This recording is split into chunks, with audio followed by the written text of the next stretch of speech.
thought there was a way we could make it work with the nonprofit.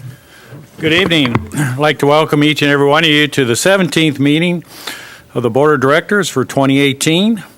At this time, we'll begin the meeting with invocation by Summer Moody, followed by the Pledge of Allegiance led by Carly Orr and the Lakeside Rams, Lady Rams Championship Golf Team. Summer, please rise. Dear Heavenly Father, we thank you so much for this day. We lift up this meeting to you, and we thank you for your wisdom and your guidance and your protection over all of us, over the city, and over our elected officials, the directors, the mayor, city manager, and all of us. Father, we thank you for your protection. In Jesus' name we pray. Amen. Thank you.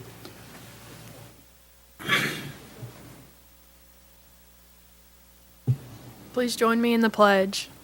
I pledge allegiance to the flag of the United States of America and to the republic for which it stands, one nation, under God, indivisible, with liberty and justice for all. Thank you. Thank you, Summer Moody and the Lady Rams State Championship Golf Team. Wow. This time we'll call the meeting to order. Please call the roll. Davidson. Jones. Here. Clark. Here. Williams. Here. Garcia. Here. Foley. Here. McCabe. Here. This time we'll consider approval of the agenda. Are there any additions to deletions or items to be moved from the consent agenda to new business? Mayor, there are two items I'd like to bring to the board's attention. One is item number 8, pertaining to acceptance of a grant by the district court. That matter was actually taken care of in July, so I'd ask that be removed, as well as item number 15, having to do with small cell wireless facilities. Due to a declaratory order that was issued by the FCC last week, that item needs to be worked before the board can adequately consider that. Very good. So we need to have a motion to... That's so moved, Mayor. Motion to amend the agenda by removing items 8 and 15. That's what he said. We got a motion by Elaine to remove 8 and 15, seconded by Second. Director Clark. All in favor signify by saying aye. Aye. Opposed, same sign. Do we have to approve as amended? As amended, Mayor. We need to have a motion to approve as amended. moved, Director Mayor. Garcia. Seconded Second. by Director Williams. All in favor to approve the motion, the agenda as amended, signify by saying aye. Aye. Opposed, same sign. Agenda is approved.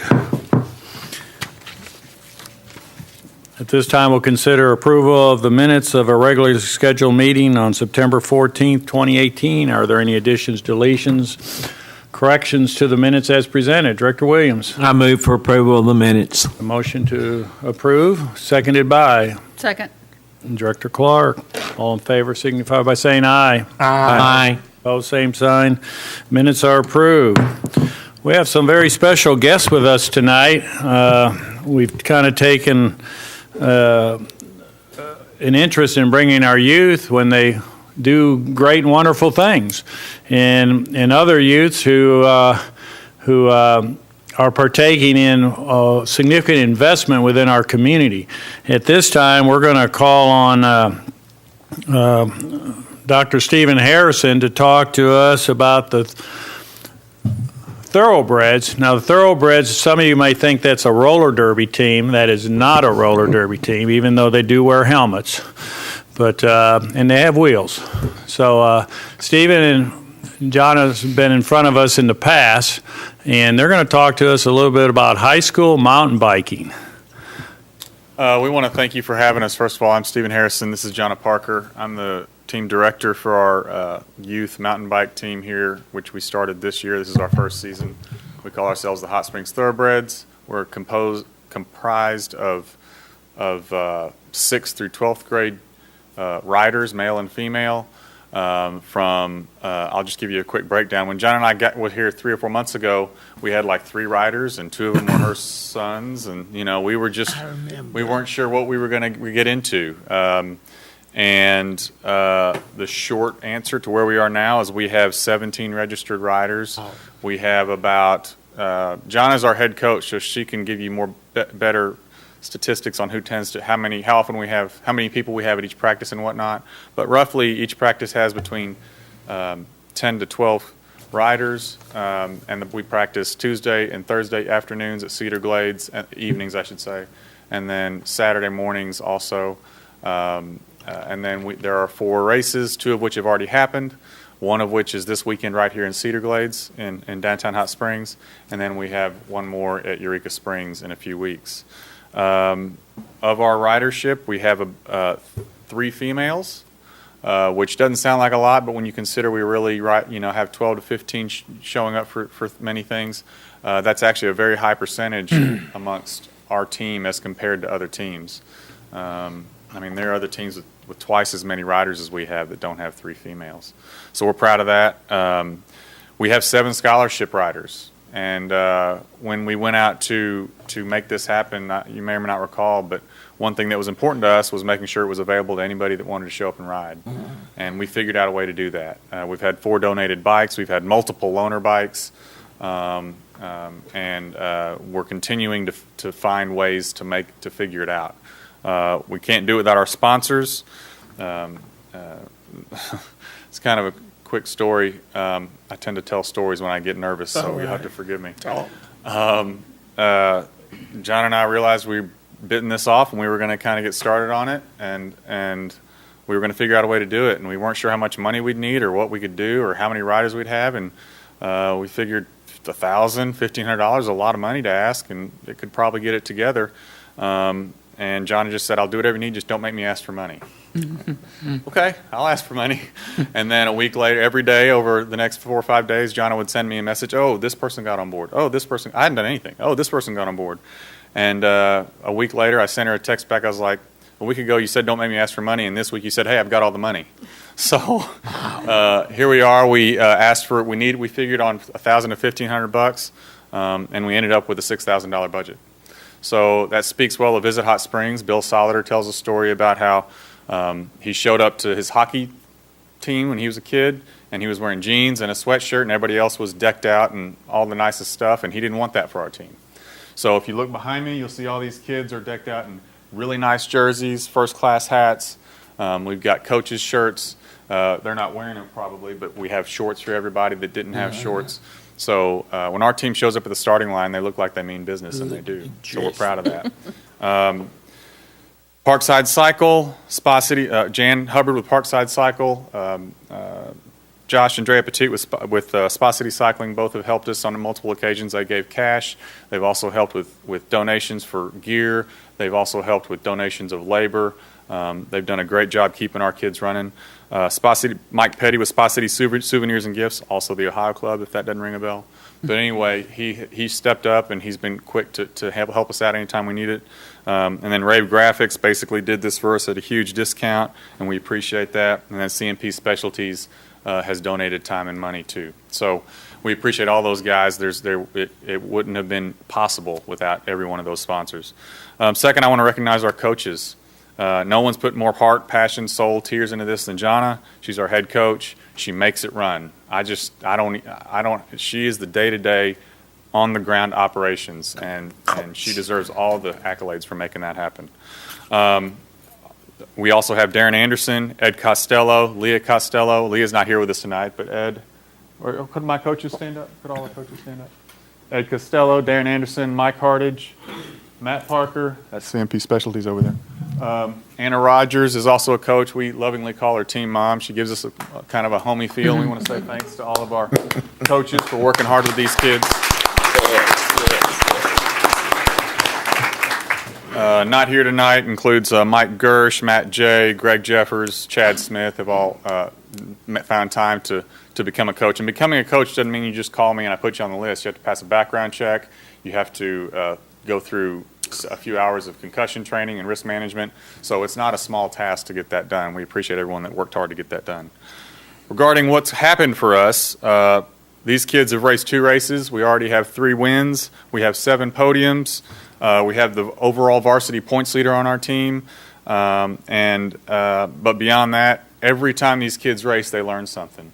Every time they show up to, whether it be AJ dropping a chain right off the bat and then passing 30 riders on his way to like a top 20, is that about right? He got 11th in that 11th in that race. I mean, that's crazy. A lot of kids would have dropped a chain and walked off the start line, but he showed what he's made of.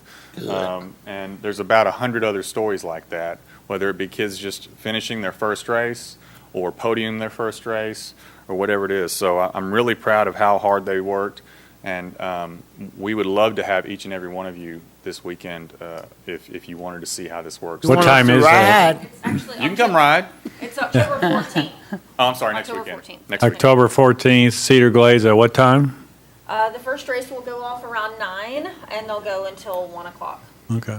Oh, that's Well, wonderful. John, I've talked a lot, but do you have anything else? I just want to say that I'm really proud of this team. I think it's really cool that we have kids from every school district, and we have kids from every possible situation. And we've got girls and we've got boys. And when we first started, and I hope the kids don't mind me saying this, but when we first started and we'd get together, they didn't really know each other and they didn't know how to talk to each other. And every single practice that we've had, they've gotten a little closer to where now they laugh and they're like a family. And it's just been pretty cool to experience. And we're happy to have the city behind us doing this. So thank you. Well, I think the cool thing is that while this is a high school sport, it's a city team comprised of kids from all the high schools or from 5 students who wish to participate from varied high schools. We have 5 schools represented on our team, and something I forgot to mention is we get no money from those schools. We get no tax money. We get no public. Oh, sorry. We get no money from those schools. We get no tax money. We get no public money. Hopefully we can have 5 different school teams. That would be wonderful. But where we are right now is this composite team, and it just speaks well of the kids and of the community that they've come to support this. Very good. So we'd like to, if you've got a second, have each one of them introduce themselves, just give their school lower the mic district, and go from there. Sorry. Yeah, you're good. Say your name and your school district. Kaylee Costello from Magnet Cove, What grade? 7th grade. 7th grade. And Kaylee's won both of her races. Good. Great. Ryan Stramp from Lake Hamilton, 6th grade. I know you kids scream and yell on the playground. You gotta bark it out. Hit me, knock me over with your voice. Ryan Stramp from Lake Hamilton, 6th grade. Thank you. Ryan's a quiet storm. I'm Caden Parker. I'm in the 9th grade and I'm homeschooled. Okay. And you know, Caden, he's that 2-time national champ. He's the guy who's winning these races. He's our varsity leader. Yes. Braylon Rogers from homeschooled, 7th grade. Very good. Thank you. I'm Finn Parker. I'm in the 7th grade, and I'm homeschooled. Thank you, Finn. I'm Pike Williams. I'm from Lakeside, and I'm in 7th grade. Awesome. We have a lot of 7th grade boys. I'm Jack Anderson. I go to Lakeside. I'm in the 6th grade.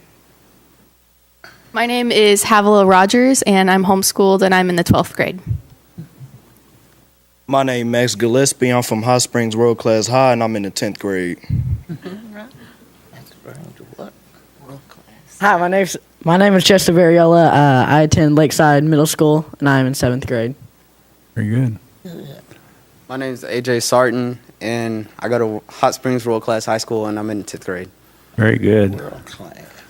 Great. So what you can see is we've got the future. We're building from the 7th grade, 6th grade, 7th grade up, and in 4 or 5 years, I expect a lot of these kids, and I'm sure they're going to produce for us. Well, they won't have to go very far to find the world-class mountain biking capital of the world. It's right here, Hot Springs. So thank you very much. Yes, One more thing John. we'd like to present with to you, Mayor. Oh. We have a T-shirt and a hat.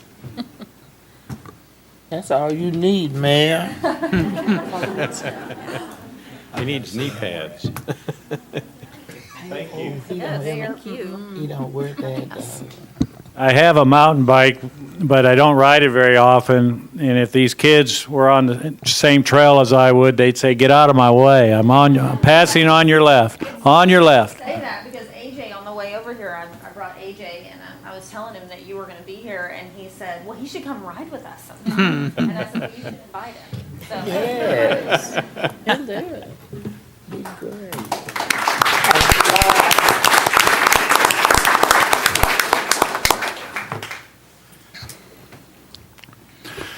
I think it's important to keep mountain biking front center. We're spending a lot of money. Our community's spending a lot of money. We have a lot of great trails. And as you see here, we have a whole new group of kids who are finding another area of interest that they can pursue. Now, these next students are state champions. The Lady Rams golf team recently won the state championship, and Carly Orr was their low score of the tournament with an 81.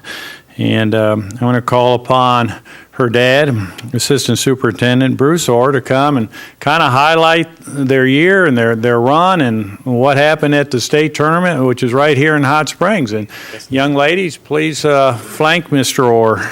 Try to make me look good here. First off, Mayor and Board, I really appreciate the invitation to come and showcase our ladies and their accomplishments this year.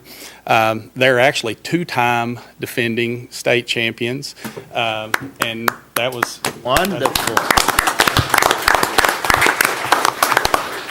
And our coach is not able to be here tonight. He was actually in Paragould with our boys. They competed for a state championship today. They finished second, and they only lost by 3 strokes to Paragould on their home course. So our men's team really has a really fine bunch as well. So they shot well today. They shot a 296, which is a very good score for men. So these ladies, over the last 2 years, this is, probably the best thing I can tell you about them is, when the money's on the line, a lot of times that's when they play their best round.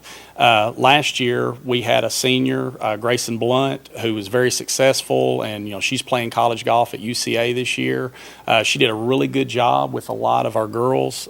They were young. A couple of them just kind of starting to play, and she spent a lot of time. And last year, I think Abby Lee had one of her best rounds of the year. She shot a 75 in state, and as a ninth grader, Carly at the time, she shot an 87. That was her best round of the year. So that was a couple kids, ninth graders, playing their best round of the year. Well, this year it was very similar. In state, we were able to have the tournament at our place. And earlier we were talking a little bit. They don't know how the other ones are doing. They're not allowed to really talk to parents or coaches or anything. So again, we had a couple girls shoot their best rounds of the year. Got back to the clubhouse, and things just kind of fell in order. There was a strong favorite. Another thing, this year they were in a little bit of a different conference. They were playing much bigger schools. We were playing schools such as Greenwood, the Jonesboroughs, Mountain Home, schools like that.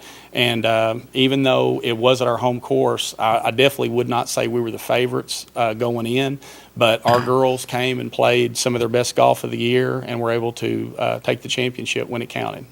So we're very, very proud of them. Very good. Well, we are too. Very proud, and so not to put any pressure on you, we got a three-peat coming up, or what do we got? That's up to these girls right here. It depends on how hard they want to work and keep it going. We've also got a couple that are coming next year. One of them sitting right over here. She'll be coming in as a ninth grader, and I think she's chomping at the bits to get out there as well. So, Do you have any seniors amongst this group of 5? We do not have any seniors. Wow. We're returning everybody. That's great. So, that's very good. Y'all All want to right. come up and introduce yourself? I'm Abby Lou Hewitt, and I'm in not 9th grade, 10th grade. I'm Lily Crabtree, and I'm in 10th grade too. I'm Carly Orr, and I'm in 10th grade too. I'm Riley Langston, and I'm in 11th grade. I'm Elizabeth Kalinowski, and I'm in 9th grade. Now, which one of you is the long ball hitter, or you all hit them real long? Sometimes. Just keep them in the fairway. All right. Well, we're very proud of you. Thank you very much.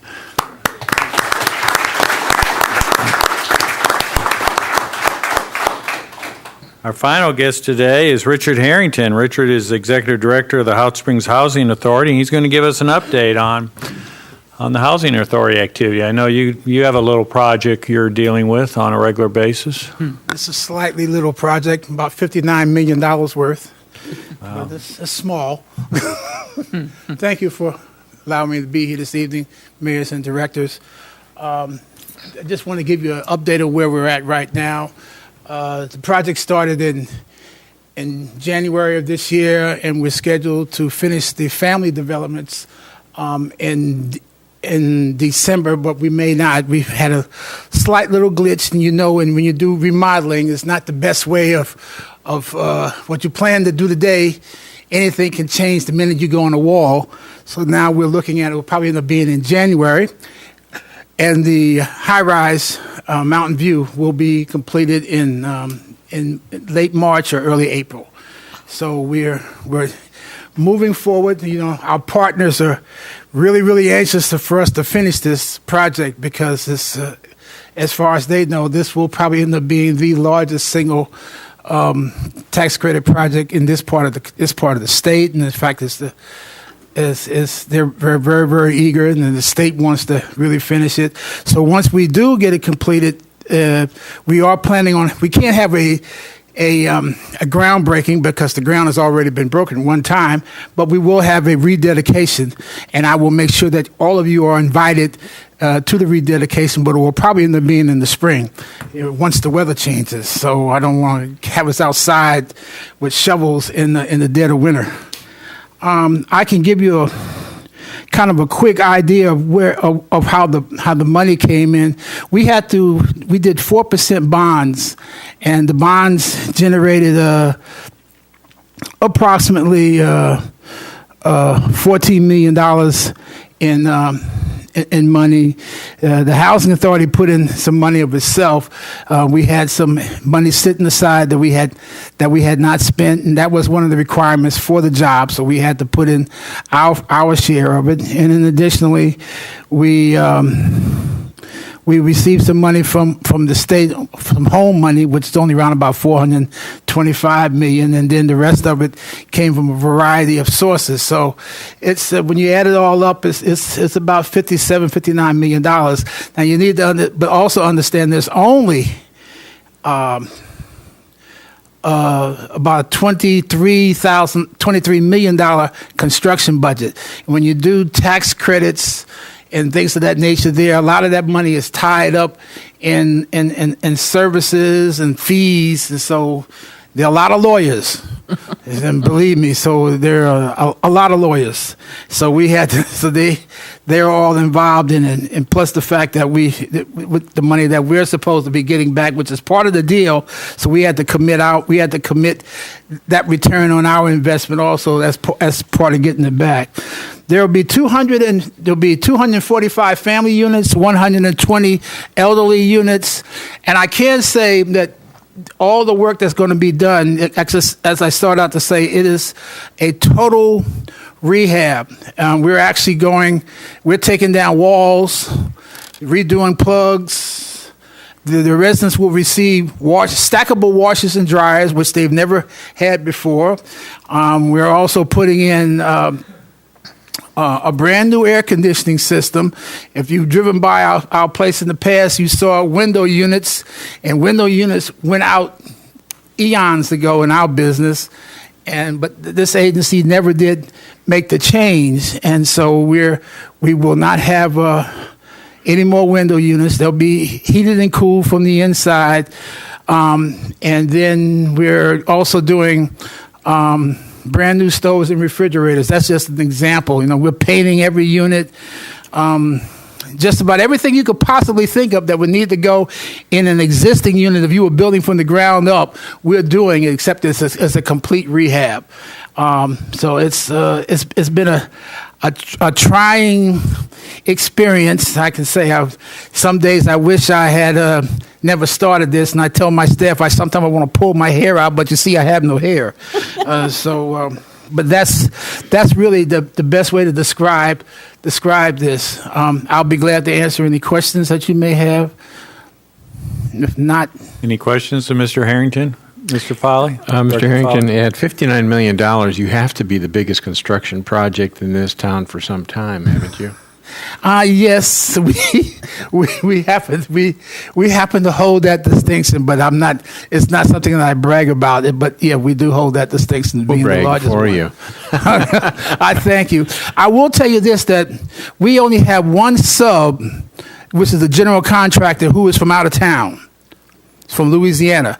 Everyone else, all the subs that work for us, are local people. So that means it's local, local contractors, local businesses that are making the money.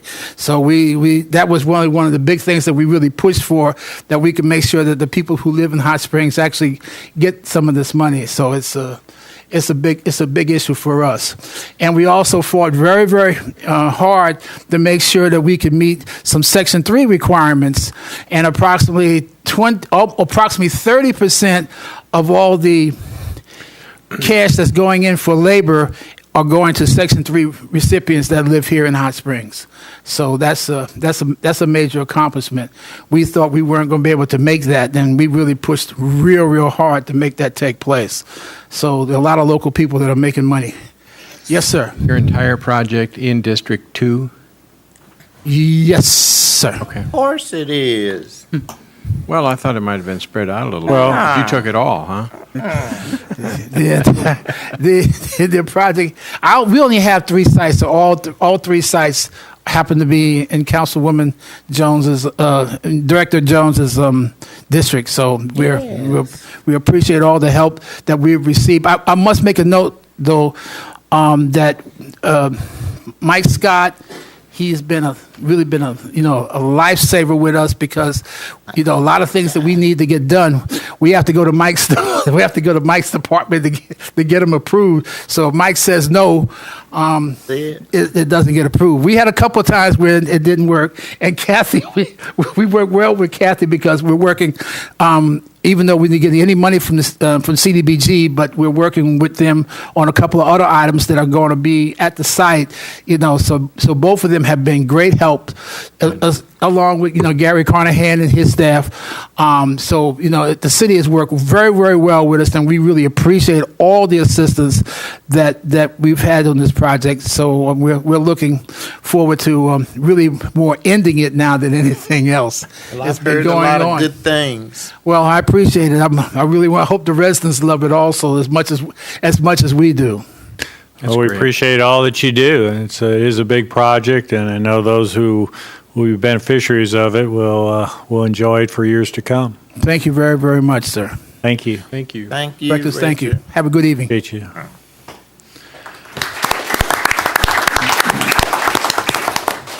Certainly, our guests are welcome to spend the rest of their evening with us, but I know the students have schoolwork to do, or putting to practice, and the thoroughbreds have bike chains to clean and lube. So you can be excused, or you can stay. Your choice. But thank you very much.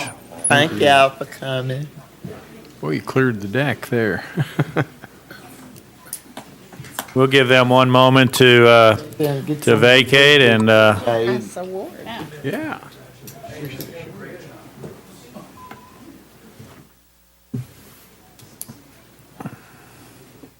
We had taken pictures prior to the meeting, so we wouldn't be delayed for that activity. At this time, we'll call upon City Clerk Lance Spitzer Thank you, sir. to give a city manager's report. Yes. Obviously, Mr. Burrow is absent from this meeting, but his absence is not in vain. He is actually in Washington, D.C., representing our interests at the, it's called Water Week on the Hill. He is there with the Ouachita River Valley Association, and that we commonly know it as ORVA. He serves on the board for ORVA, and in representing those interests with the Corps of Engineers, that's been a huge benefit to the access that's provided Hot Springs and the other members of ORVA. But spoke to Bill just prior to the meeting. He said the meetings are going well. They've visited with headquarters staff. They've also visited with Senator Bozeman himself. He will obviously give a full accounting of his trip to the board when he returns, but he did say that the meetings are going well, jam-packed days, so I think he's ready to be back. As a previous resident of that region, I can attest it's probably better to be back in Hot Springs. But with that, I'll move on into the rest of the report. I've got a brief update on the Majestic Hotel property. Obviously, the site itself, the mitigation work has been completed. We are looking to have that work plan that the city will submit to ADEQ.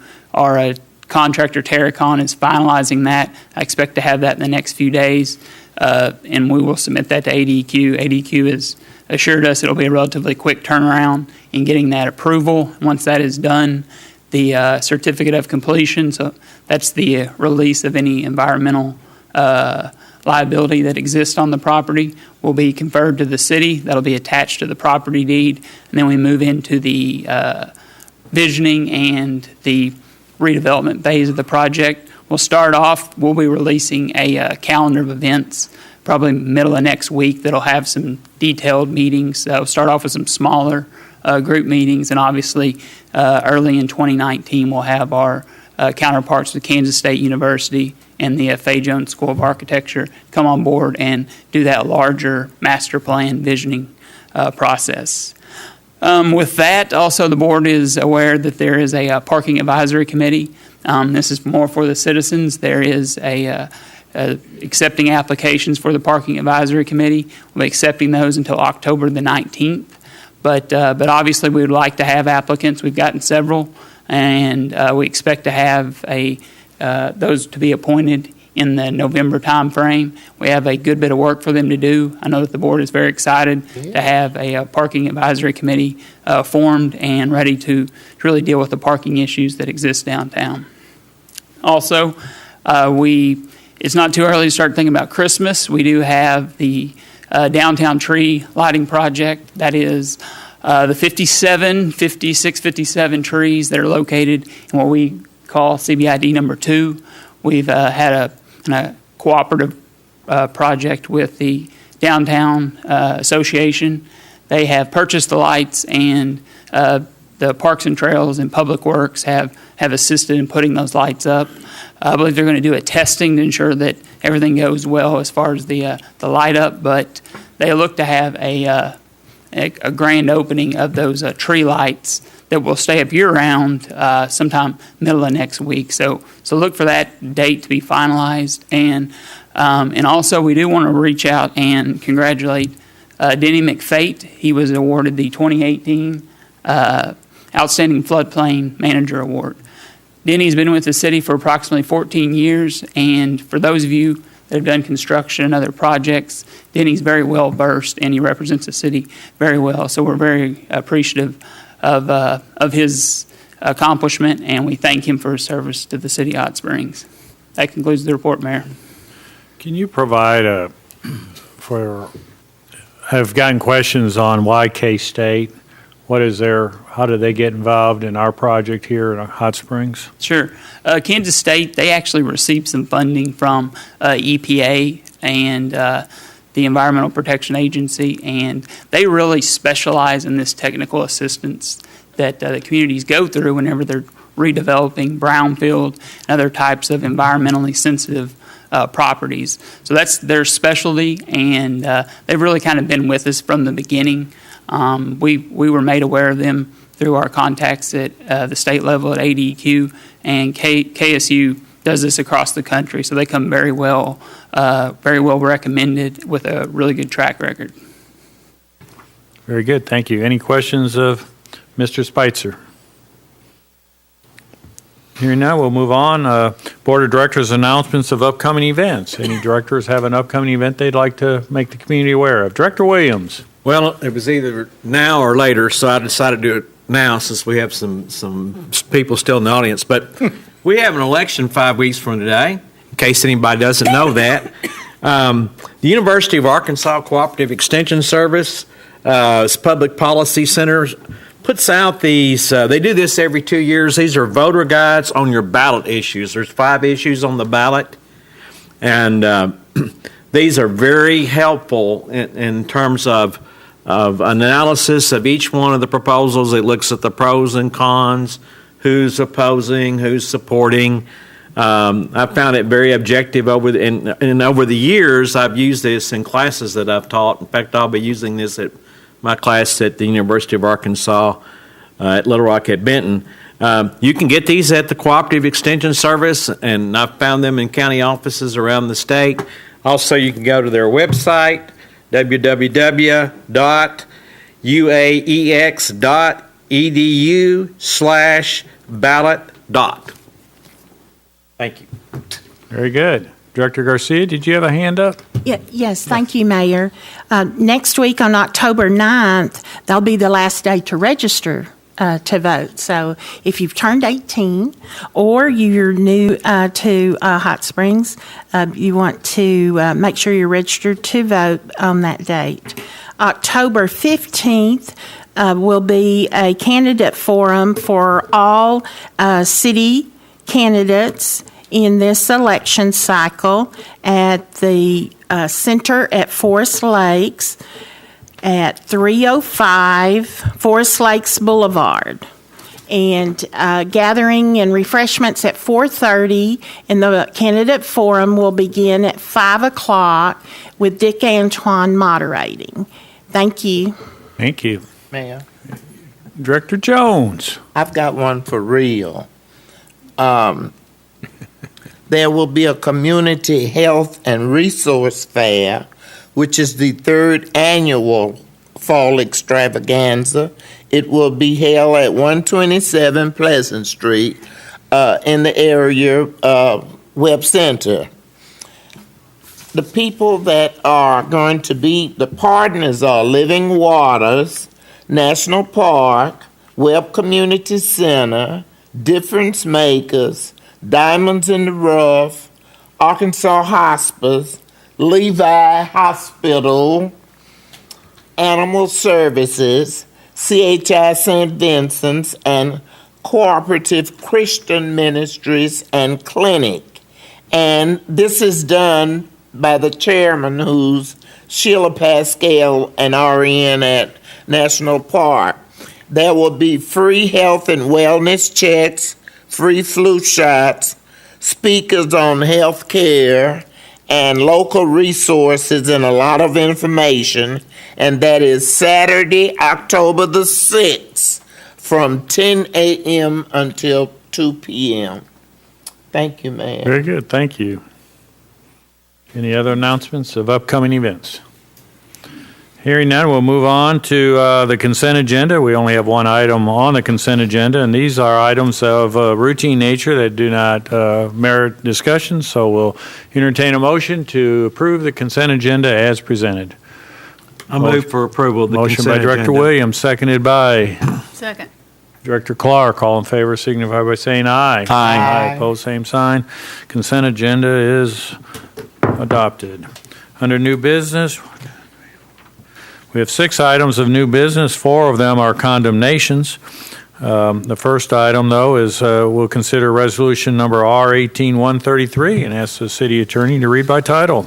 Thank you, Mayor. Resolution R18-133, a resolution approving the sale of certain city-owned property in the Hot Springs Reservation, 49 block of Orange Street, parcel 54370 to Monolith Properties Corp., subject to certain conditions. That concludes your reading. If you would, entertain a motion second to adopt and have discussion, if any. Motion to adopt? So moved. Got a motion by Director Davidson, seconded by? I'll second it. Seconded by Director Williams. Who's taking the lead on this? I will, sir. Mr. Spitzer will provide the staff report. Yes, this particular item comes to the board as a request to sell some surplus property that the city of Hot Springs currently has in its possession. I believe you can see on the map there, the property is located at the southeast corner of Orange and Rugg Street. The property itself, as near as I can tell, it's been in the city's possession for quite some time. It's immediately adjacent to the Hot Springs Central Fire Station. Initially, I believe the fire chief had some designs on possibly using it for apparatus parking, but in speaking with him, he did not feel that that was a viable option with that particular piece of property due to some of the topography issues with it. The property itself, it's approximately 4,600 square feet, 57 by 80 as it sits. It is zoned M1 currently, and I see Mr. Hankey and Mr. Girolamo, they had tendered an offer on the property to purchase it for $3,000. And the property itself, whenever appraisal was conducted in March or April, I believe, of this year, the appraisal showed it to be approximately $3,700 for the appraised value of it. I believe there was some property sales that went on in the area, so obviously the appraisal could be somewhat elevated to some degree. But the property itself, it's surrounded by property that is owned by the requested purchaser. So the piece of property, if you can see, it's a relatively small piece that is located just there in that upper left-hand corner of your screens there. And really, that kind of concludes the presentation. I didn't want to steal Mr. Hankey's thunder. I believe he does want to address the board on some of the project overall, what he would like to do with the property, which is kind of in conjunction with a larger piece that is the former Hot Springs High School gymnasium. Let me ask you a question before we ask him to step forward. You know, when I was county judge, we had various methods we went through to sell public property. Do we advertise these properties? Really, we don't sell a lot of property. As far as the process for it here at the city, we generally speaking, we have folks that make offers on properties. We generally obtain an appraisal to determine the valuation of it and bring it to the board for their consideration. But we didn't advertise this property for sale. Somebody approached us. That's correct. Okay, all right, thank you. We have a very intricate process by which we procure property, but there's very little guidance under state law on the sale of property. Municipal property. Municipal property, correct. Okay. Does anybody have an idea of what we paid for it? No. Was that part of a bigger piece of property? I think it was at one part time? of the purchase of property when the construction of the central fire station was. Okay. More than likely, yeah. Okay. Any other questions of Mr. Spitzer? What is the intended use of this piece of property? Can we bring forward this? We have two people signed up to speak. Oh, on I'm this. sorry. Yeah. Go ahead. Mr. Girolamo and Mr. Hankey. Yes. John? Well, I'm with Monolith Properties Corp. Monolith Properties Corp purchased the gymnasium of the Hot Springs High School, 25,000 square foot building. We also purchased the adjoining property that's on Broadway Street and Orange Street. This property is about 1/5 the size of the property we bought on Orange Street and Broadway Street. We made an offer for $3,000, but I think the real important thing here is that the purpose of this is to provide parking for the high school gym, which is going to be converted into a seminar venue. And Monolith already had this property sold. And then Kim Hankey came to us, who I know Kim for about 25 years. And he came with this idea of this seminar. Originally, we were going to take the roof off and make it an amphitheater, which, of course, you know, the city's been talking about that for years. But he had a slight difference than we thought of, and he noticed that there was a need for a heating and a cooling and warming center in the city. Now, we personally, Monolith also owns the Park Hotel and Angels Restaurants and Angels in the Park and a number of other properties in the city. And we knew from two events that happened here, which was in the early 2000s when we had the ice storm, and not just a few years ago when we had another event with snow and so, you know, unless you didn't notice, there's kind of a homeless problem going on. And I kind of shudder to think what would happen if we had another ice storm here and there wasn't a venue to actually house people. Because I know in the Park Hotel, when the last mayor called us asking if we could house additional people, we had no room, we had no lights. So we stopped that sale in order to provide him with the opportunity to do this. Now, this is not a not-for-profit situation. This is what they call a B corporation, which is a public benefits corporation, which means it's not another sucking sound.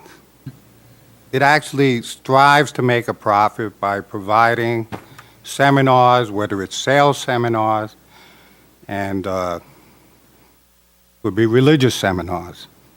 I'm not particularly religious, but occasionally I talk to God, and she tells me I'm doing the right thing. So my point is that if you have a heating and warming center, it's probably going to take $100,000 more to have the proper equipment in order to provide energy when we need it, when you have no electricity.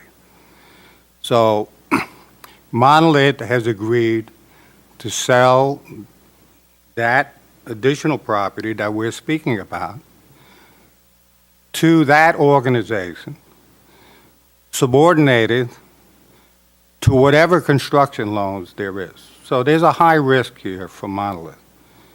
So if you say $3,000, we'll sell it to them, 100% financed, subordinated by whatever construction loans it takes. If you sell it to us for $0, we'll sell it to them for $0.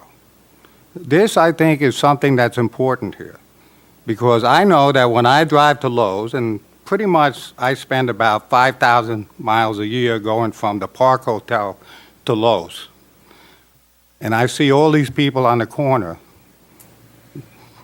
with, you know, signs that they need help. And I'll give you another example. Monolith purchased the whole block of Chapel Street, 51 units. Now, between drugs and other problems, we had to vacate 40. Now, there's this push for downtown to be successful. Now, there's no corporation that I know of that was more committed to that than Monolith Properties. Now, here's what I know. I can only eat so many steaks. I can only live in so many places. And I can only drive so many cars.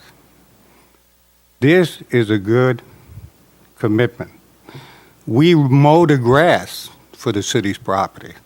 So maybe we should send them a $250 a day bill for mowing their grass. I suggest that you take our offer. I think it's been sitting there for years. So here we have an opportunity to do something, and I say we should do it. Very good. Any questions of Mr. Girolamo? I have one. On that building across the street, that gymnasium, I thought I saw that for sale recently. Well, it was for sale. We pulled it. Just recently? Well, it was for sale. We actually had it sold. And then when this came up, we backed out of the sale.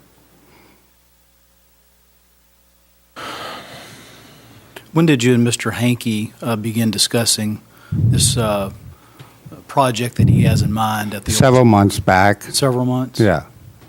I think we brought that to Lance's at least several months ago. I think I had to corner you in a bathroom somewhere to say what's happening with this deal. Is the sale of the gymnasium to Mr. Hankey contingent on your ability to get this parcel across the street? I think it would be advantageous.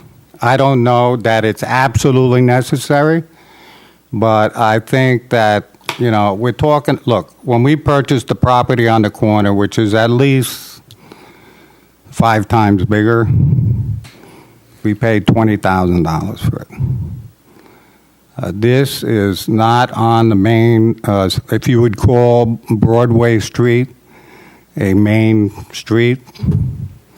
This is not as valuable as something that's on Broadway and Orange Street, which is directly across the street from the fruit market or whatever you could, the Farmers Market. the farmer's market. Sorry about that. But so I don't think it's anything that the city has not considered doing something with. I think we heard them not too long ago that it really doesn't mean anything to anybody. It's actually profitable for the city to not have it, so you don't have to maintain it. I guess my question was, as you pointed out, the property's been there in that current condition for a long time. Correct. Assuming that you and Mr. Hankey work out your deal, the lot's probably still going to be there when you work out your deal. Is it not? Well, I think the deal's already worked out. It's just a matter of him. Look, Hankey Brothers is Kim Hankey is probably one of the best salespersons I've ever met. I believe that he'll get this done. Now, he's already engaged Rico Harris in doing plans for this. So I don't think this is something that's like, look, we don't pull a deal because we think that something's not going. There's a necessity for this. I mean, I believe that. And I don't see why. Look, the worst that could happen is that you have more parking, period. But I believe that he'll follow through on this, and we're committed to subordinating whatever this is sold for to whatever the project exists. And that's a big exposure. But I think that the neighborhood needs something to happen. I believe the fire department was behind this to support it. So you have these venues that go towards the farmers market and transportation plaza, and apparently Hyatt Hotels is coming in there. You need something to happen here. And this is just a little piece. So I would behoove the board to accept this offer. And if you want to be more generous, you can donate it. But that's up to you. But I think what's confusing the board, and to Director Foley's question, 2 days ago, you had this listed in the Sentinel Record for sale. I didn't have it listed. Sir, Look. all of Monolith's property was listed for sale. You Well, have that listed for sale for let's be clear about $338,000. this. Let me be clear about this. When this whole project in 2013 started about downtown, we were hesitant because I think it was not properly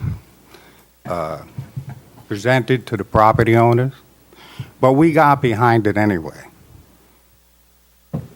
And a young woman named Amber Henson happened to come by accident into one of our buildings.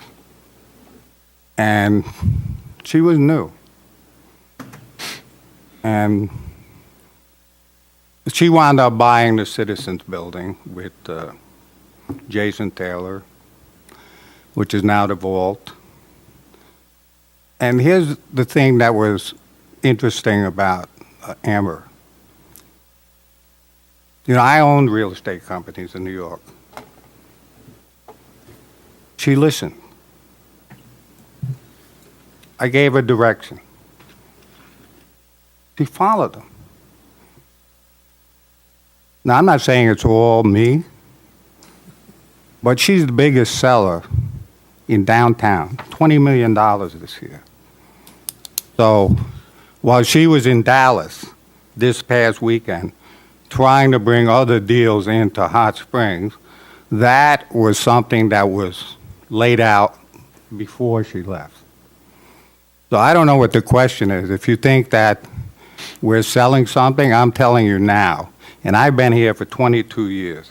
And I don't think anybody's going to say that there isn't anything, whether it was Angels, whether it was the Park Hotel, whether it was the Citizens Building, whether it was Lucky's that became Copper Penny, whether it was, 919 Central.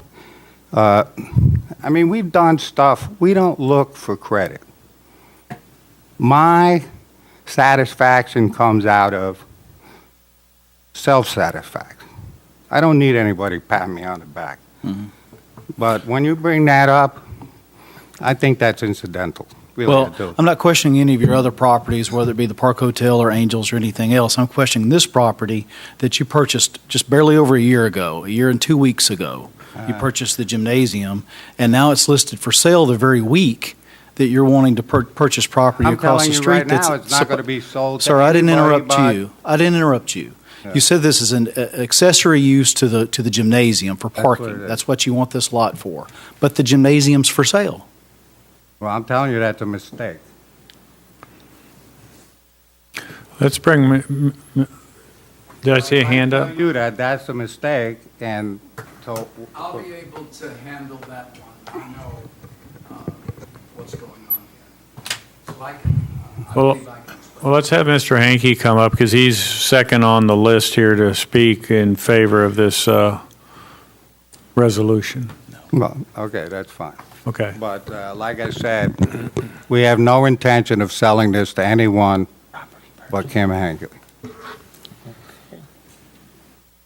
I believe the answer to your question. Now, Kim, come on up and just state your name and address, please. Yeah, Kim Hankey, 575 Belvedere Drive, Hot Springs.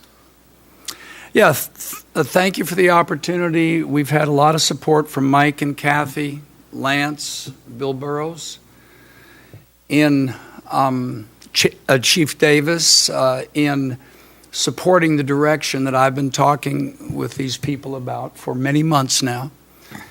What I want to do first, and my goal here primarily, is to put in a church. I've always wanted to be a preacher. The Lord is now giving me that opportunity, in part because of the generosity of this man and the support of these people that I've mentioned. It's my number one goal and number one reason. I think the misunderstanding is that Amber very shortly is bringing in a group of investors, and these investors are going to be touring downtown properties that are for sale.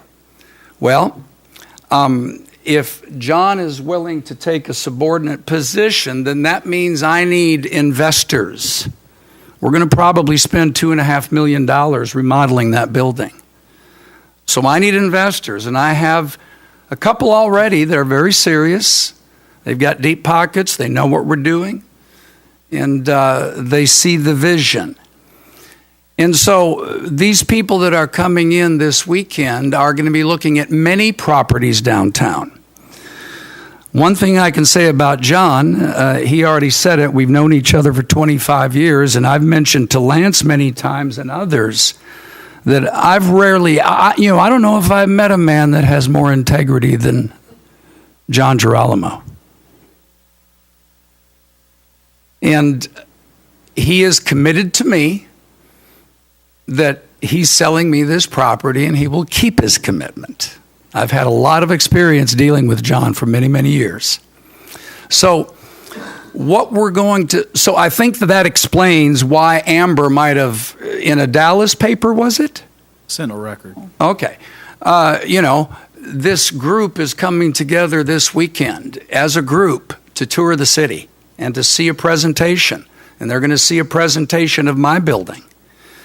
We have Bob Kempkus doing all the Historical Society work for the tax credits, federal and state. He's already well through, almost to the end of that project. He's got a lot of time invested in it. Rico Harris is in the process right now of putting a 3D presentation together for this weekend for this group of people that are coming in, so that I have something to present rather than a broken down building with holes in the roof. Because right now that's all we've got. What we've got going for us is concrete walls. So we will be purchasing the building. It's going to be under the name King Dome. How appropriate for the gospel.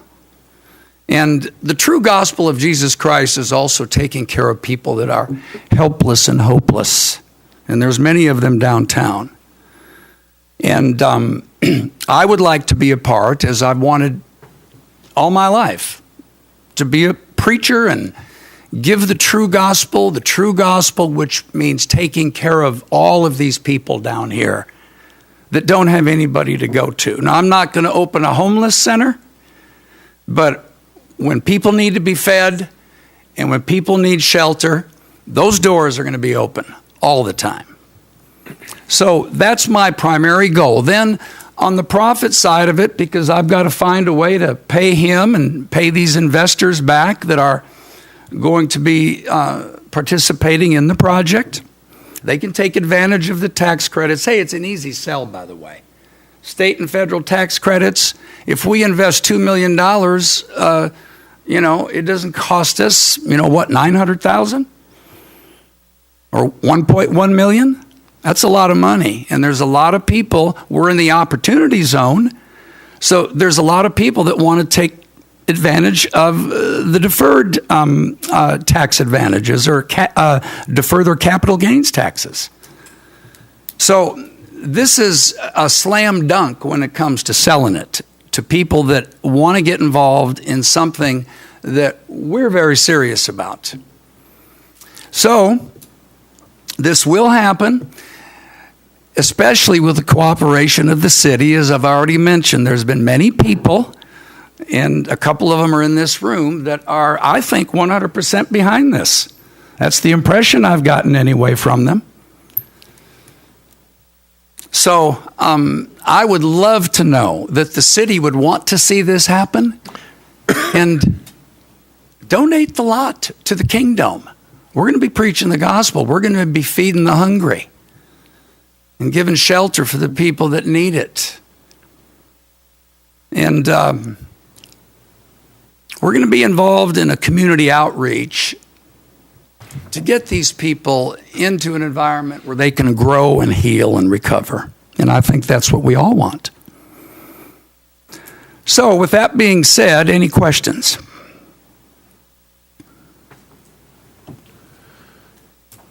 I guess I have one question. Because we've had this happen many years ago where, you got a $2 million project, and certainly the $2 million project doesn't rest on a $3,000 or $3,500 parcel that doesn't have anything on it. Right, sure. So help me understand that. Added parking, Mayor.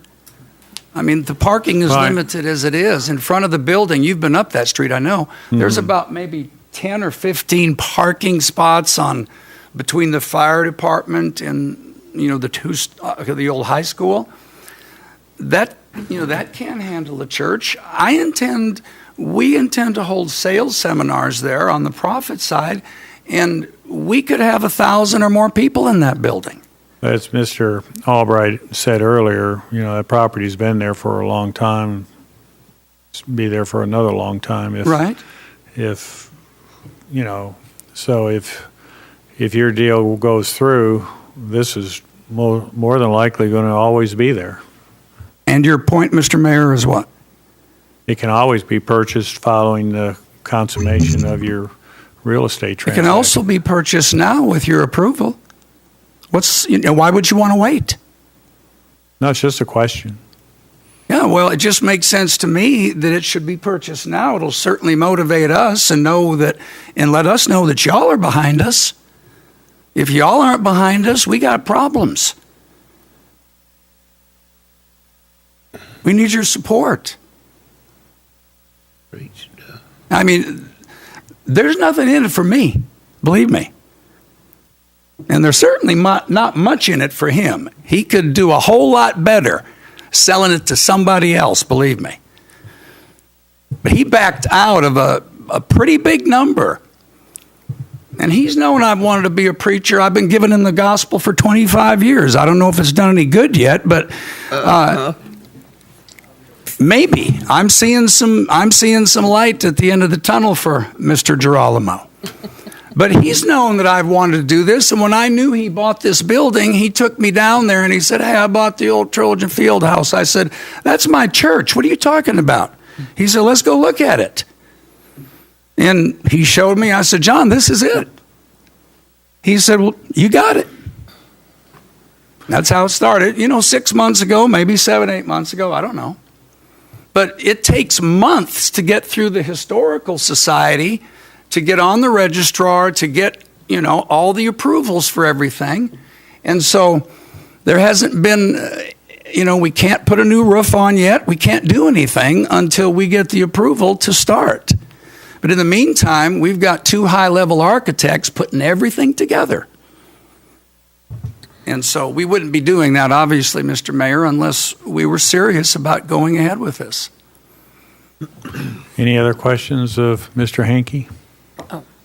I had questions of Okay, Mr. Spicer. thank you. Yes, sir. Thank you very much. Oh, you have a question for Mr. No, I don't have one for you. Thank you, Mr. Hankey. Thank you so much. I missed last week's agenda meeting, so here's the impression I'm left with sitting here hearing all this for the first time, is that I assume that staff had done adequate research on this and that the board felt that this was worthy of voting on tonight or it wouldn't be on the agenda, right?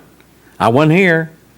I think what's more accurate, Director Williams, is the fact that the city manager's not given the authority to sell property. Only the board can do that. Okay. So we had a bona fide offer that needed to come to the board. Okay. Now, so at the agenda meeting were questions asked? Yes.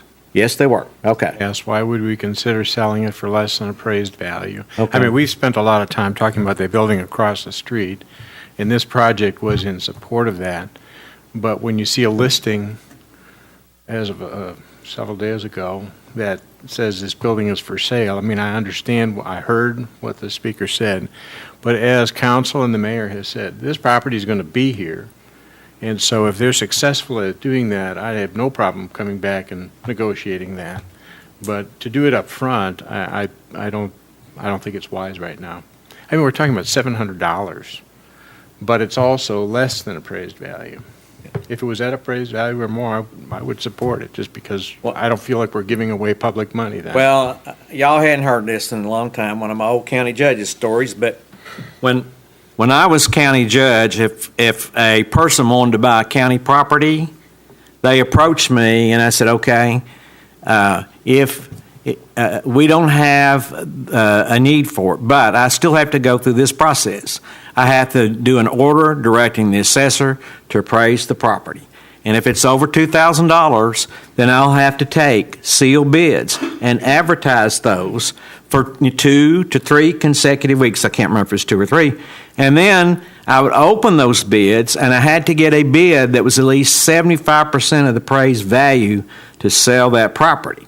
And then call a meeting of the Board of Approval to do all that. Now, that's more administration than we have here. I will say this. I know that the old Vaughn Hardware building that the county bought, which is now, gosh, Les Surface developed it. You know the development I'm talking about. When they were trying to acquire those properties, they needed the county building. And I told the attorney, he said, look, I'll only consider selling this property if the county makes at least what it paid for that building so that we can turn around, since we had maintenance in there, and also be sure that we can buy a new maintenance building to replace that. And the county not be out any money. Now, the important thing here was if I hadn't made that decision, I would have killed that development because they needed all that. So I didn't get to sit in on any of this, so I'm just going to kind of sit back and see how everybody votes. Any other questions, Director Garcia? Could I say one other thing? Just let us talk for a second, John, please. Questions for Mr. Spicer, I think. What is our mowing cost for that property? That property, annually? How many did you say it was? It's about 4,500 square feet. I mean, you're probably looking at 50. Like $45. Yeah, $45, $50. A year? Just when it. Probably do it about 3 times a year. Oh, okay. And you mentioned that was on city other surplus property. Will you have other properties on a surplus list? City, well, honestly, we don't have a lot of property that does not have a purpose or a building, floodplain, a park. That particular piece of property is adjacent to the fire department, and the fire chief has no stated purpose for it, so I would deem that to be surplus property. But we don't have other that's deemed surplus.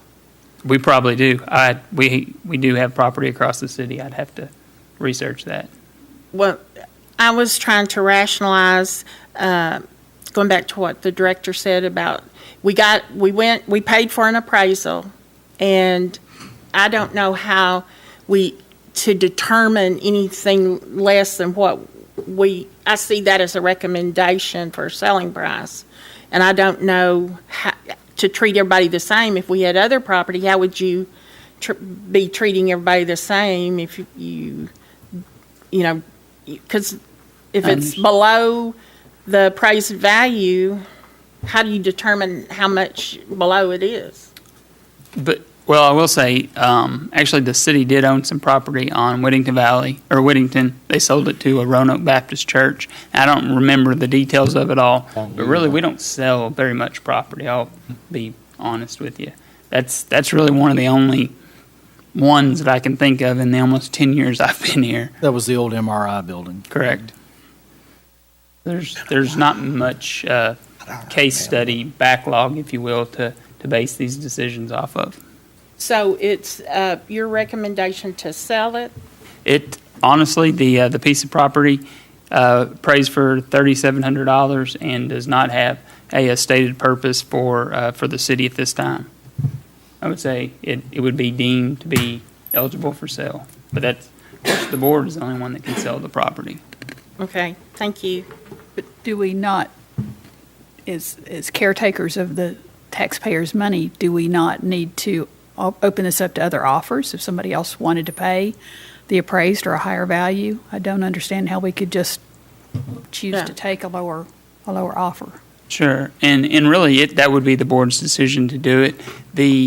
Whenever property is city property and there is an interested purchaser, which is not very often, to be honest with you, the protocol is we bring it to the board with that offer, but we do not advertise property for sale because we just don't have very much supply of it. Okay. But after this was on our agenda, I had someone tell me last night if they'd known it was for sale, they'd pay the appraised value. Sure. So going to both these directors' points, if it's going to be sold, do we have the responsibility to be good stewards, to be fair to everyone? I mean, I don't know why we would sell below our recommended. Oh, sure, that would be your price, but it might even go higher if somebody really wanted that property. I don't know. Yes, I understand. Any other comments? I think it sets How long a has it bad been precedent. sitting there that way? I suspect that that property was purchased at the same time that the Central Fire Station property was acquired. Okay. That'd be about 25, 26 years. But also, you Pretty know, close. bear in mind that the high school itself and the gymnasium belong to the city of Hot Springs, and that gymnasium was deeded over to Arc of Arkansas for the purpose of development of the apartments that were there. That was in 2008.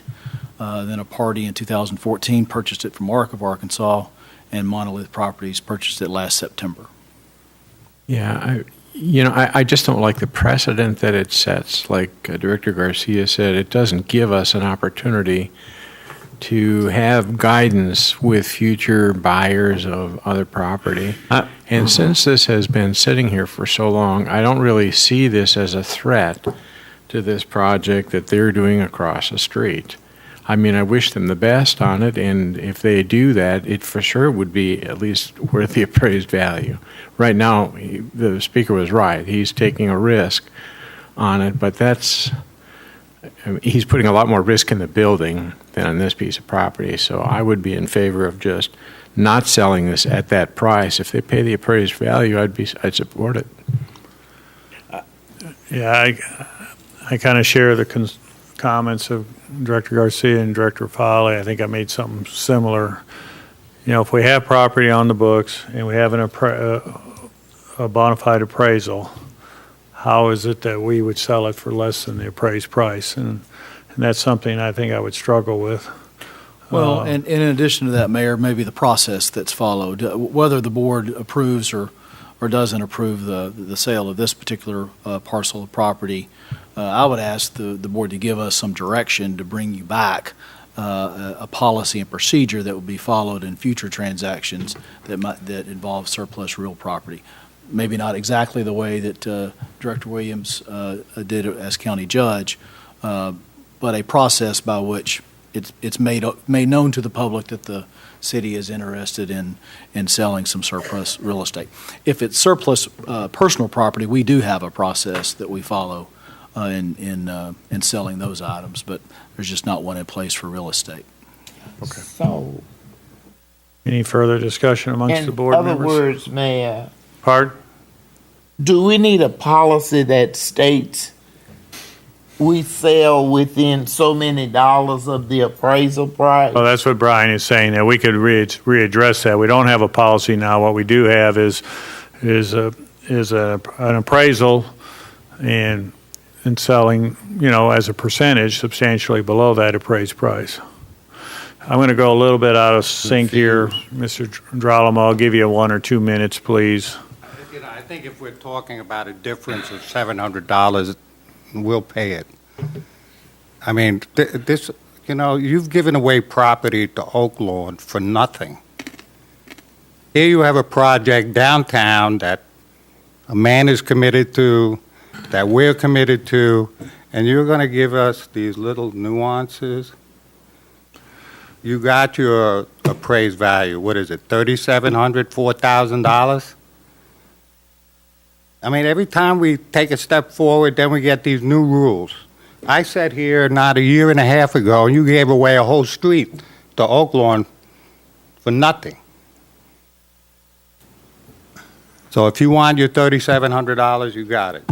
But other than that, I can't do any more than what I said. Mayor? Director Clark? I think we should table this for further discussion and further communication between Lance and Mr. Girolamo. I agree. I don't think we have what we need. We got a motion to table, seconded by Second. Director Davison. Tables do not provide for discussion. Is that correct, or is there discussion on the table? The time limit for the table. A time limit for the table? But if no time limit is given by your rules, then it's 2 meetings. Well, and I think we need to seriously consider coming up with a policy or writing a new one for this type of thing, because we'll probably see it again.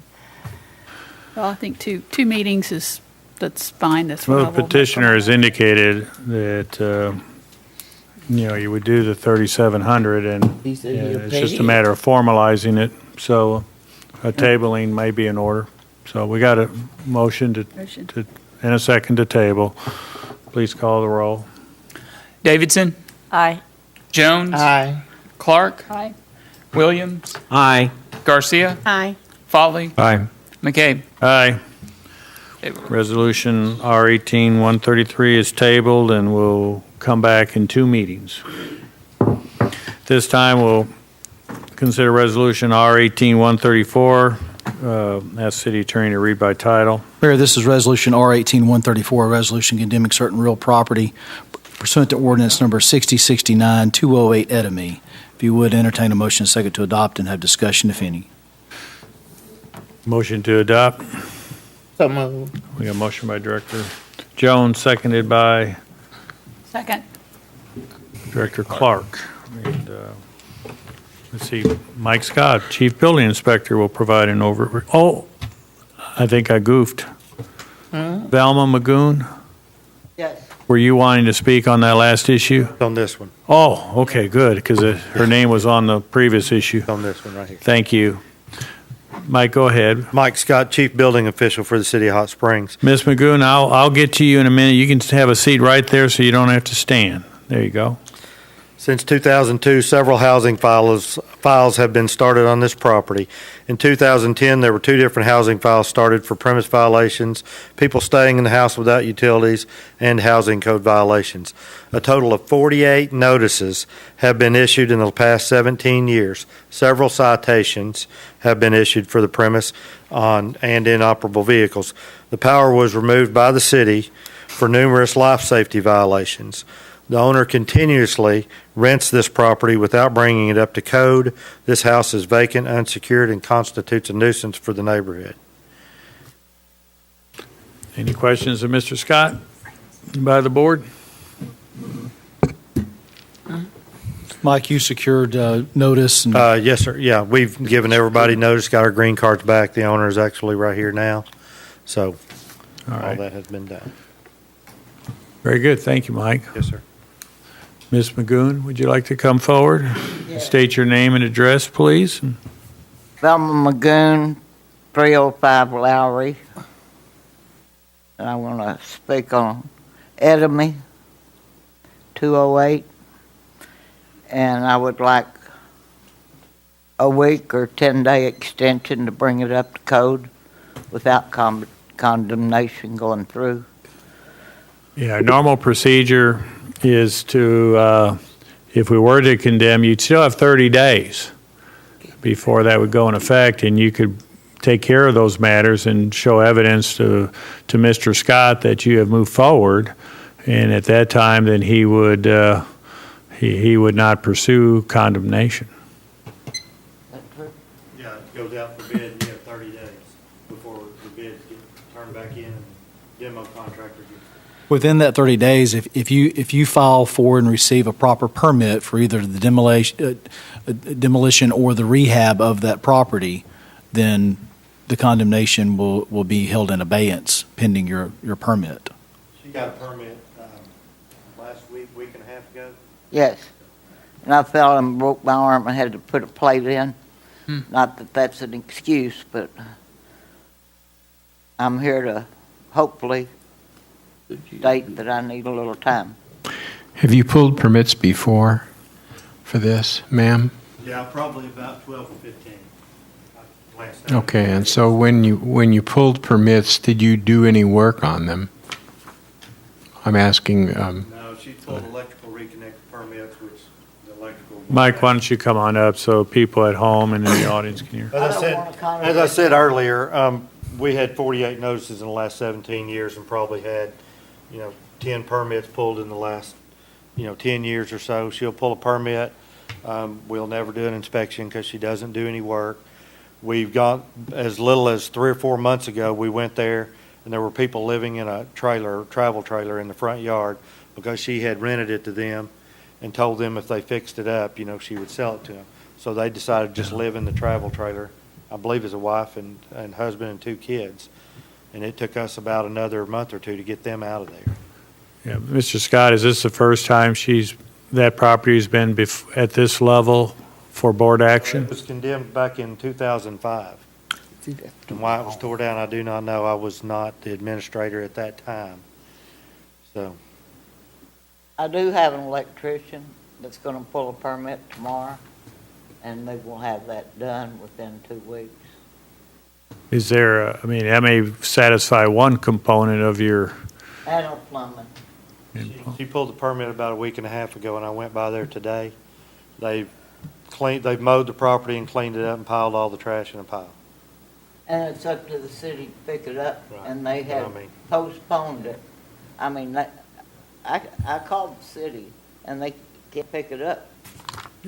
well, we'll get to picking it up. I'm more concerned with the continued rehab of the structure in a timely manner. It sounds like we were at this level in 2005, and it's 2018, and I don't know, I hate to think we'd be here again in 2025 or so. No, sir, but it's been fixed up and rented in all that time. It hadn't been sitting vacant since 2005. Mike, is for what she's pulled, is that suitable to bring it? For me, I would never spend the money on it. The foundation on it's gone. There was a large addition onto the house at one time. It probably slopes about 2 inches and about 8 feet, that whole side of the house. If you'll look at some of it, it has nice rock around it. Too bad the house isn't sitting on it. That's outside the house. Underneath that, behind the rock, it's sitting on 2x4s that are kind of rotten. The only good thing I can say about the house is it's got a good roof on it. Got newer shingles on it. They're probably 8 or 10 years old, but she's known this has been coming to the board for 2 months. Pulled the permit a week and a half ago, right before it gets to the board. You know, Okay. I mean, and like I said, the work that's been done there probably took a half a day just to mow the yard and pick up the trash, pile it up. Well, thank you, Mike. I went by there this afternoon, so. Ms. Magoon, as you heard from the city attorney, that if you pull the permit and make progress, Mr. Scott will just kind of hold off and watch. But, we really can't have you coming back here with any delays. We need to see some progress. Yes, sir. So, so whatever action we take, if we take action to condemn, you have 30 days to start pulling this together. Any discussion? Any further questions of Mrs. Magoon? Not of the speaker, no. Okay, thank you. Thank you. Discussion amongst directors. Director Foley. For several of these months of condemnations, I've gone around and looked at every one of these pieces of property. And while in front of the board, it's a very personal issue for the condemnation and the loss of asset for them, the bigger toll on our community is the devastating effect they have in a neighborhood. You have people who have really nice neighborhoods, and you have somebody right in the middle of them who they keep pulling permits, don't do anything, and pretty soon the whole neighborhood starts going down. I think that is the real impact in our community. I mean, I'm in favor of condemning this and bringing it back in 30 days and listen to Mr. Scott to see if there's been any progress. If there's been no progress, then we just move. But I mean, if our action tonight would be to condemn if we approve the resolution. And it wouldn't have to come back, I think it's in his court. Yeah, if you'll remember some of the last batch we brought back, a lady was here and she worked on it. You told her I'd work with her, and I did, and 5 months later we wound up removing that mobile home because we had caught her doing illegal electrical work in there and didn't have the proper permits and stuff, and she was working on it, and so. Any further discussion amongst the board? Hearing none, please call the roll. Jones? Aye. Clark? Aye. Williams? Aye. Garcia? Aye. Foley? Aye. Davidson? Aye. McCabe? Aye. Resolution is adopted. Ms. Magoon, you please coordinate with Mr. Scott. And Basically working on Them it. places All I tell you, it's Richard continuous, fixing gonna look nonstop. better than my house. at this time, we'll consider resolution number R18-135 and ask the city attorney to read by title. Resolution R18-135, a resolution condemning certain real property pursuant to Ordinance 6069, 486 Crescent. That concludes your reading, Mayor. If you would entertain a motion second to adopt and have discussion, if any. Motion to adopt. So move. Second. Motion and seconded. We got a, Mr. Scott, Chief Building Inspector, will provide us an overview. Notice has been given to all the owners. Green cards have been returned, so all that has been met. A housing file was opened in 16 after a fire damage to the back half of the structure. The owner pulled a building permit in 2017 to make the repairs, but no work was ever completed. Prior to the fire, citations were issued to the owner for living in a structure without utilities, and there was 12 previous notices issued on the premise of the property.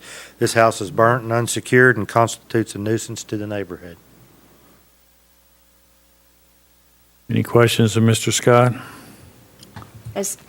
I do. Yes, Director Has this come Davis. up before the board before? I don't know if this one has or not. No, ma'am. I don't have any record of that. Is there anyone here to speak in opposition of Resolution R-18-135, condemning certain real property at 486 Crescent? 486 Crescent. Hearing none, any discussion amongst directors? If there being no discussion and no question of Mr. Scott, please call the roll. Clark, Aye. Williams, Garcia, Aye. Folly, Aye. Davidson, Aye. Jones, Aye. McCabe. Aye, resolution is adopted. This time we'll consider Resolution R-18-136 and ask City Attorney to read by title. Resolution R-18-136, a resolution condemning certain real property pursuant to Ordinance 6069-6057. That concludes your reading, Mayor. If you would entertain a motion seconded to adopt and have discussion, if any. Motion to adopt. So move. You got a motion by Director Jones, seconded by Second. Director Clark. Chief Building Inspector, Mr. Scott. 6057, this house, we've given all the notice to the owner, get rain cards back. We've dealt with her in court a couple of times. The structure burnt in 2016. The owner had insurance money and claimed several times she was going to fix it, but no work was ever started. There were 3 citations issued on this property to the owner to bring it in compliance. The owner has health problems now and cannot afford to fix the structure. The house is unsafe and is a hazard to the neighborhood in its current condition. What you see there in the pictures, the brick walls, that's all there is. There's nothing else inside those brick walls. There's no 2x4 walls. It all burnt. The brick is the only thing standing. Any questions of Mr. Scott? Anyone here to speak in opposition of Resolution R-18-136, a resolution condemning certain real property pursuant to Ordinance 6069 at 605 7th Street? 605 7th. Hearing none, please call the roll. Williams, Aye. Garcia, Aye. Folly, Aye. Davidson, Aye. Jones, Aye. Clark, Aye. McCabe. Aye, resolution is adopted. This time we'll consider Resolution R-18-137 and ask the City Attorney to read by title. Resolution R-18-137, a resolution condemning certain real property pursuant to Ordinance 6069-1102 Rector. That concludes your reading, Mayor. If you would entertain a motion second to adopt and have discussion, if any. Motion to adopt. So moved. Second. Who made the initial motion? Director Folly. Karen? Folly. Director Foley made the motion. Director Davidson seconded. Mr. Mike Scott, Chief Building Inspector. Notice has been given. The green cards have been back. There was an open housing file on this structure since 2004. There's been 17 notices issued on this property in the last 2 years. The property continuously never gets cleaned up unless the city does it. The city has liens on the property from 2017 for cleaning the property and securing the doors and broken windows. But the house doesn't stay secured long because vagrants keep moving in. The violations on this property have also resulted in 2 citations being issued. The structure is unsecured, constitutes a nuisance to the neighborhood. Last time we went over there was somebody staying in it. So, Any questions of Mr. Scott? Any questions of Mr. Scott from the board? Thank you. We do have one individual who signed up to speak on this issue, Ms. Dina Valescu.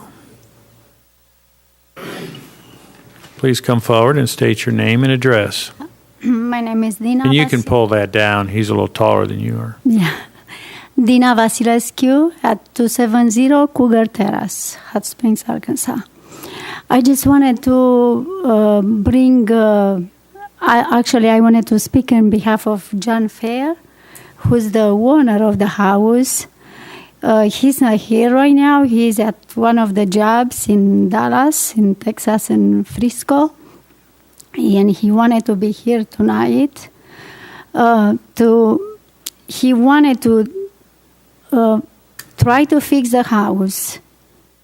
If it's not going to be fixable, he's going to tear it down. Probably I'm with Design Construction, and we're going to try to help him to or clean up or fix it, or, we're going to look at it to see. Probably we need like a few more days. I do have him on the job. I'm not really sure exactly when he's going to finish. Probably in maybe 15 days, he's going to finish that and come back here and kind of take care of the problem. As you may have heard earlier this evening, any action taken tonight that would approve the condemnation, you have a 30-day period to take out permits and begin the work and coordinate with Mr. Scott. So if he returns within the next 15 days, he still has time to do that. Exactly. Thank you. Yeah. So any other questions of Ms. Vasilescu? Thank you. Thank you. Any discussion amongst board members? Mayor, I know she said that the owner was out of town, but need to do my call. Yes, please. Anyone else here to speak in opposition of Resolution R18-137, a resolution condemning certain real property at 1102 Rector? 1102 Rector. No one coming forward. Any further discussion amongst the board? Hearing none, please call the roll. Garcia. Aye. Foley. Aye. Davidson. Aye. Jones. Aye. Clark. Aye. Williams. Aye. McCabe. Aye, resolution is adopted. Our last action item of the evening is to consider ordinance number 01834. And before we're able to move forward, we'd entertain a motion to suspend the rules to read by title only. I'll make that motion. We got Director Williams, seconded by Director Fowley. Have a motion and a second to suspend the rules and read by title only. All in favor signify by saying aye. Aye. Opposed, same sign. Motion is approved. Council, please read ordinance by title. Ordinance 01834, an ordinance approving zoning on certain lands annexed by ordinance number 6110, 6121, declaring an emergency and for other purposes. That concludes your reading, Mayor. If you would, entertain a motion and a second to adopt. Motion to adopt. So moved. By Director Clark, seconded by Director Fowley. Director of Planning, Kathy Salmon, welcome. Thank you very much. A little bit about the subject property. Came into the city via board-initiated enclave ordinance annexation. The board approved the Area A annexation in 2015 and Area B annexation in 2016. At the time of annexation, in accordance with Hot Springs Code, both areas in their entirety were assigned interim R1 rural residential zoning, subject to ordinance conditions requiring Planning Commission to recommend permanent zoning soon thereafter. Typically, upon enclave annexation, a permanent zone that supports existing development is to be assigned soon after annexation. In this case, multiple litigants sought to invalidate annexation of Area B. The litigation ended upon an order by Arkansas Supreme Court on May 24th of this year. The subject request rectifies use nonconformity under the interim R1 zone district. This nonconformity is significant because, as currently zoned, should significant damage occur to one or more of the nonconforming structures or uses, replacement cannot be permitted per the district requirements in the zoning code. Each known street and neighborhood was driven a minimum of 3 times to map and confirm existing uses and structures. We have prepared detailed maps that are attachments to the ordinance, and we've notified each landowner of the city's intent to rezone, provided notice of Planning Commission's September 13th hearing, and also invited owners to meet with city planners at Hot Springs Mall. We held 4 one-on-one meetings there, 2 in the evening, 2 in the afternoons in August, and had many, many people either attend those meetings or call the planning department to discuss the proposed zoning for their properties. Planning Commission considered the proposed zoning at their September meeting, and after calling for testimony, and there was none, excuse me, voted to recommend unanimously that the board adopt the ordinance amending the zoning map consistent with the zoning maps in the ordinance, and also to amend the future land use map as depicted on the attachments in the ordinance, and also request that you declare an emergency, that this would be effective immediately. Thank you. Any questions of Director Salmon? Mayor, I'd just like to point out that, first of all, Kathy did an exemplary job in explaining all of that, but in anticipation of Director Williams' question as to why we need an emergency, as she discussed, there are non-conforming uses that are at stake here. And so if there's a fire, if there's a tornado, if there's something that Okay, that's good enough, City Attorney. Got you. You've got me.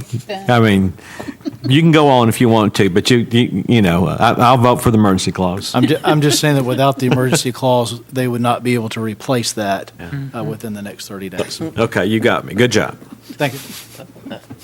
Very good. Any further discussion? All right. Well, please call the roll. Foley, Aye. Davidson, Aye. Jones, Aye. Clark, Aye. Williams, Aye. Garcia, Aye. McCabe. Aye. Ordinance is adopted. And Mayor, with respect to the emergency clause, that's found in Section 4, Emergency Clause, Board of Directors hereby determines that emergency is therefore declared to exist, and this ordinance shall be in full force and effect from and after the date of its execution. That concludes your reading. If you would, entertain a motion second to adopt the emergency clause. I move for adoption of the emergency clause. Second. Well, you saw it first here. Director Williams made a motion to adopt, and Director Foley seconded. Please call the roll. Davidson, Aye. Jones, Aye. Clark, Aye. Williams, Aye. Garcia, Aye. Foley, Aye. McCabe. Aye. Or emergency clause is adopted. This concludes the action items for tonight's meetings. We do have one individual who signed up under public comments. So following the Board of Directors' comments and adjournment, we'll listen from that to that individual. But any comments by directors? So we're not doing anything with number 15? No, That was rule removed. that. Yeah, that was. Just FYI, if you got your City and Town magazine, there's a photograph of one of these wireless facilities in another city. They're not that big. The National Night Out was tonight. I was able to go to a couple neighborhoods just in advance of coming to the city board meeting, and our public safety departments were very well represented. So the police, fire department, animal control out. And so I know those neighborhoods that they were at were very pleased and with the reports that they received from those departments. Director Garcia, did you have a group at your place? Yes, we had a good group at Forest Lakes, and the chiefs and all of the officers that were there did a great job. I ran into Chief Stacy at one of the locations. He said he had 15 neighborhood stops to make this evening. So he was, I'm not sure if he spent 30 minutes at each one. That's like a 7.5 hours, and not including drive time. So I think he was going to have to be on the go pretty quick. Yes. We're probably done. We're probably done before he is. So, any other comments by directors? Yeah. Director Jones, That we adjourn, Mayor. you got a Second. motion? We got a second? Second by Director Clark or Director Williams. Williams. All in favor signify by saying aye. Aye. Ah. Opposed, same sign. We are adjourned. Thank you very much. We'll